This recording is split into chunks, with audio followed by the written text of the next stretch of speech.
আগের কালের মুরব্বীরা বলতো না যে টাকা হলে মানুষে কি করবে, টাকা হলে কি বিয়ে করবে নাকি নেশা করবে। তো বলে না, টাকা হলে কেউ 5-6টা বিয়ে করে, আবার কেউ নেশা করে। তো ওদের অবস্থা হয়েছে এরকম, তাদের টাকা হয়েছে একটু বেশি, এখন 3-4 বারও বিয়ে অনুষ্ঠান করে।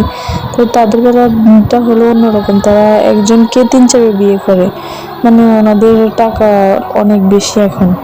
এখন টাকা কি করবে ওরা বুঝতেছে না, শুধু বিয়ে করতেছে আর অনেকবার জন্মদিন পালন করতেছে।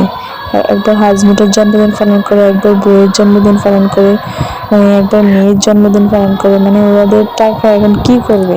তো আবার এই টাকা খরচ করে আরো দ্বিগুণ টাকা তারা ইউটিউব থেকে, ফেসবুক থেকে উদ্ধার করতেছে। তো মানুষ বলে না টাকা হলে কি করবো, তো ওদের অবস্থা হয়েছে এরকম। তো তোমাদের টাকা যদি বেশি থাকিয়ে থাকে, তোমরা এতিমখানা দাও, কিছু গরিব মানুষকে দাও, তাহলে তোমাদের আরো ভালো হবে। তো মানে আরো সোহেলে এখন মানে ওদের প্রচুর টাকা, তারা টাকা এখন তাদের টাকা ছিনিমিনি করে।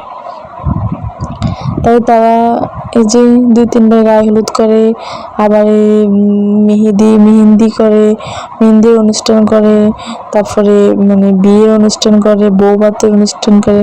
মানে তারা কি করবে, শুধু টাকা, এখন তো টাকা শুধু খরচ করার, মানে টাকা কোথায় খরচ করে তারা মানে ওটাই ভাবতেছে। তো এখন আবার বিয়ে বসছে, তারা মেয়ে হওয়ার পর আবার বিয়ে হচ্ছে, মেয়ে হওয়ার আগে একবার বিয়ে হয়েছে, এখন মেয়ে হওয়ার পর আর বিয়ে বসতেছে। আবার যখন মেয়ের বিয়ে হবে, তখন মেয়ের বিয়ের আগে তারা আবার অনুষ্ঠান করবে, দেখবেন। তো আপনাদের মতামত কি আছে সেটা জানাবেন আমার কমেন্ট বক্সে, আর কে কোথা থেকে দেখছেন তাও জানাবেন। আমার ভিডিওটি ভালো লাগলে আমার চ্যানেলটি সাবস্ক্রাইব করে দিবেন, আর নতুন নতুন ভিডিও পাওয়ার জন্য আমাকে ফলো করবেন। আর সবাই সোহেল এবং আরুর বিয়ের জন্য শুভকামনা জানাবেন। আল্লাহ হাফিজ।